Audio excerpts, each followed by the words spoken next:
Hello everyone. आज नया topic start करेंगे, आवेश के क्वांटीकरण का सिद्धांत। इससे पहले वाले टॉपिक में धनावेश और ऋणावेश के बारे में अपन ने पढ़ा था। उसी को आगे बढ़ाते हुए आज स्टार्ट कर रहे हैं आवेश के क्वांटीकरण का सिद्धांत। देखिए, अगर कोई वस्तु इलेक्ट्रॉन दान कर रही है तो उस पर धनावेश होगा, और इलेक्ट्रॉन ग्रहण कर रही है तो उस पर क्या होता है, ऋण आवेश होता है। इससे पहले वाले वीडियो में अपन ने पढ़ा था।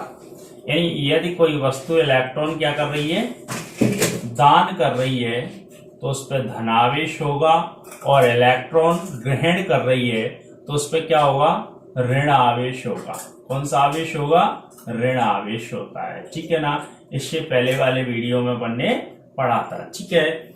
अब जैसे मान लो कोई वस्तु है, ये एक मान ली वस्तु है, ये क्या है, कोई वस्तु मान ली, ये मान ली एक वस्तु है। अभी इस वस्तु में इलेक्ट्रॉन और प्रोटॉनों की संख्या कैसी है, समान है, यानी बराबर है। अभी इस वस्तु में इलेक्ट्रॉन और प्रोटॉनों की संख्या कैसी है, बराबर है। अब मान लिया इस वस्तु को एक इलेक्ट्रॉन दिया है अपन ने, बाहर से क्या किया, एक इलेक्ट्रॉन दिया है, एक इलेक्ट्रॉन। ठीक है ना। अब एक इलेक्ट्रॉन का मान होता है, एक इलेक्ट्रॉन का मान कितना होता है मेरे प्यारे बच्चों, 1.6 गुणा 10 की घात -19 कूलम।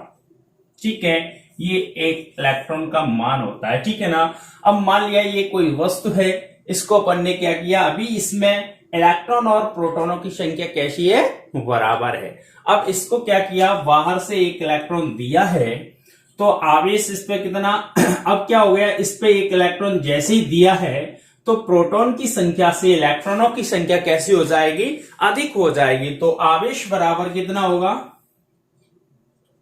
आवेश इक्वल टू क्या होगा। अब जैसे ही बाहर से अपन एक इलेक्ट्रॉन देते हैं तो कौन सा आवेश आता है मेरे प्यारे बच्चों, ऋण आवेश आएगा। तो -1 इलेक्ट्रॉन का आवेश, माइनस आवेश इक्वल टू क्या होगा, आवेश इक्वल टू क्या होगा, -1 इलेक्ट्रॉन का आवेश होगा। ठीक है ना। अब देखिए, जैसे एक इलेक्ट्रॉन दिया है तो 1 इंटू 1 इंटू एक इलेक्ट्रॉन का आवेश। अब मान लिया इसको 2 इलेक्ट्रॉन दे रहा है, कितने इलेक्ट्रॉन दे रहे हैं, 2। अभी एक दिया था, अब कितने दे रहा है, 2 इलेक्ट्रॉन। तो 2 इंटू एक इलेक्ट्रॉन का आवेश। अब मान लिया 3 इलेक्ट्रॉन दे रहे हैं तो 3 इंटू -3 इंटू एक इलेक्ट्रॉन का आवेश। अब मान लो इसी वस्तु को अपन ने n इलेक्ट्रॉन दिए, कितने इलेक्ट्रॉन दिए, n। अब जैसे ही n इलेक्ट्रॉन देंगे तो क्या आएगा, आवेश इक्वल टू क्या होगा, -n इंटू एक इलेक्ट्रॉन का आवेश। आई होप आप समझ पा रहे होंगे। मान लो ये कोई वस्तु है, अभी इस वस्तु में इलेक्ट्रॉन और प्रोटॉनों की संख्या कैसी है, बराबर है। अब जैसे ही इस वस्तु को बाहर से क्या देते हैं, एक इलेक्ट्रॉन आवेश देते हैं। जैसे ही आवेश अगर दिया जाता है वस्तु पे तो ऋण आवेश होता है। कौन सा आवेश आता है, ऋण आवेश। यानी यदि कोई वस्तु आवेश क्या कर रही है, ग्रहण कर रही है, यानी आवेश को क्या कर रही है, ग्रहण कर रही है, अष्टक पूरा करती है। जैसे इससे पहले वाले वीडियो में अपन ने पढ़ा था धनावेश और ऋण आवेश। ठीक है ना। तो आवेश इक्वल टू क्या होगा, -n एक इलेक्ट्रॉन का आवेश होगा। ठीक है ना। ठीक है मेरे प्यारे बच्चों। अब इसी के विपरीत देखिए, मान लो इसी के विपरीत ये कोई वस्तु है, ये क्या है, कोई वस्तु मान ली। इसी के विपरीत एक कोई वस्तु है, अभी इस वस्तु में इलेक्ट्रॉन और प्रोटॉनों की संख्या कैसी है, बराबर है। अब क्या करें, इससे कोई एक इलेक्ट्रॉन निकालें, बाहर निकाल रहे हैं इलेक्ट्रॉन, इलेक्ट्रॉन क्या कर रहे हैं, बाहर निकाल रहे हैं। एक इलेक्ट्रॉन बाहर निकालेंगे तो आवेश इक्वल टू क्या होगा, आवेश इक्वल टू क्या होगा, प्लस इंटू एक इलेक्ट्रॉन का आवेश।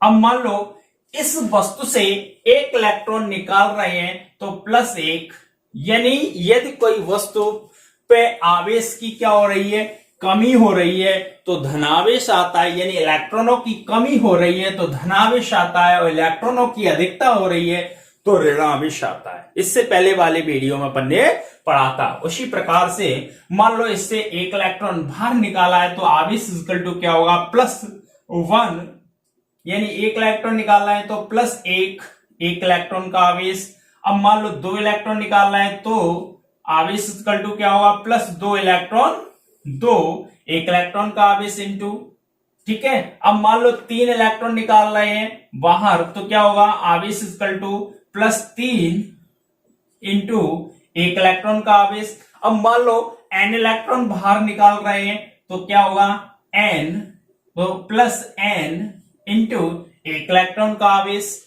अब इन दोनों क्रियाओं को जब अपन जोड़ते हैं तो क्या आएगा, आवेश इक्वल टू क्या आएगा मेरे प्यारे बच्चों, आवेश इक्वल टू क्या आएगा, प्लस और माइनस, ठीक है। और यहां पे देखिए बाहर निकाले गए इलेक्ट्रॉनों की संख्या और दिए गए इलेक्ट्रॉनों की संख्या, अगर इन दोनों बातों को अपन लिखें तो क्या लिख सकते हैं, स्थानांतरित इलेक्ट्रॉनों की संख्या।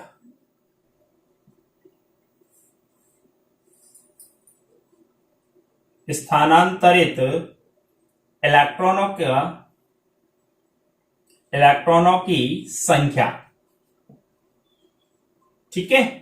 यानी आवेश इक्वल टू क्या होगा मेरे प्यारे बच्चों, प्लस माइनस स्थानांतरित इलेक्ट्रॉनों की संख्या इंटू एक इलेक्ट्रॉन का आवेश, इक्वल टू क्या होगा, प्लस माइनस स्थानांतरित इलेक्ट्रॉनों की संख्या इंटू एक इलेक्ट्रॉन का। इसको कैसे, क्यू से, यानी आवेश का साइन क्या होता है, क्यू होता है, तो क्यू इक्वल टू क्या होगा, प्लस माइनस स्थानांतरित इलेक्ट्रॉनों की संख्या क्या है, एन है, स्थानांतरित इलेक्ट्रॉनों की संख्या क्या है, एन, और एक इलेक्ट्रॉन का आवेश क्या होता है, ई, तो क्यू इक्वल टू क्या आएगा, प्लस माइनस एन ई, ठीक है ना। अब देखिए यहां पे एन क्या होता है, एन होता है जहां एन इक्वल टू क्या होता है, 1, 2, 3, 4, 5 डॉट डॉट डॉट अनंत, यानी नंबर्स होते हैं। एन क्या है यहाँ पे, नंबर। और ई इक्वल टू अपन जानते हैं, ई इक्वल टू क्या होता है, 1.6 गुणा 10⁻⁻19 कूलम, ये ई की वैल्यू होती है। अब देखिए ये काय का फॉर्मूला निकल के आ गया आवेश के क्वांटीकरण के सिद्धांत का, काय का निकल के आ गया फॉर्मूला आवेश के क्वांटीकरण का सिद्धांत, यानी क्यू बराबर क्या होता है, प्लस माइनस एन ई, यानी आवेश क्या होता है, आवेश इक्वल टू होता है एक इलेक्ट्रॉन का आवेश और स्थानांतरित इलेक्ट्रॉनों की संख्या, यानी जो आवेश होता है वह हमेशा पूर्ण गुणज में होता है। किसमें होता है, पूर्ण गुणज में। पूर्ण गुणज का अर्थ होता है यदि किसी वस्तु को अपन इलेक्ट्रॉन दे रहे हैं तो 1 इलेक्ट्रॉन देंगे, 2 देंगे, 3 देंगे, 4 देंगे, 5, यानी पूर्ण गुणज में इलेक्ट्रॉन देंगे, यानी सतत फंक्शन नहीं होता है, यानी कंटिन्यूअस फंक्शन नहीं होता है। कंटिन्यूअस का अर्थ होता है एक के बाद क्या आएगा, 1.1, यानी 1.2, 1.3, यानी ऐसे नहीं होता है, ठीक है ना। किस तरीके से होता है, यानी कंटिन्यूअस नहीं होता है, यानी पूर्ण गुणज में होता है। यानी किसी वस्तु को अपन इलेक्ट्रॉन देंगे तो 1, 2, 3, 4, 5 डॉट डॉट डॉट अनंत तक, या किसी वस्तु इलेक्ट्रॉन निकालेंगे तो कितने, 1, 2, 3, 4 डॉट डॉट डॉट अनंत, यानी इन्फाइनिटी तक, ठीक है ना। हमेशा जो इलेक्ट्रॉन होते हैं प्रवाहित वो कैसे होते हैं, पूर्ण गुणज में होते हैं। इसी को क्या बोलते हैं, आवेश के क्वांटीकरण का सिद्धांत कहते हैं। अब देखिए इसकी परिभाषा क्या है, इसके अनुसार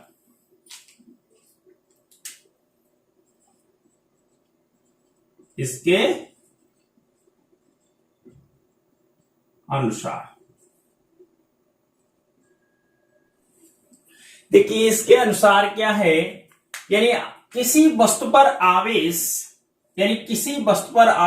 इलेक्ट्रॉन के आवेश का पूर्ण गुणज होता है। इसी को क्या बोलते हैं, आवेश के क्वांटीकरण का सिद्धांत कहा जाता है। इस फॉर्मूले पे क्वेश्चन आता है मेरे प्यारे बच्चों, ठीक है। ये ओटी में भी आ सकता है, एमपी बोर्ड में, ठीक है। क्यू इक्वल टू क्या होता है, प्लस माइनस एन ई, इस पे एक सवाल भी आता है, ठीक है ना। ओके, अगर आपको हमारा ये वीडियो अच्छा लगता है तो शेयर करें और लाइक करें।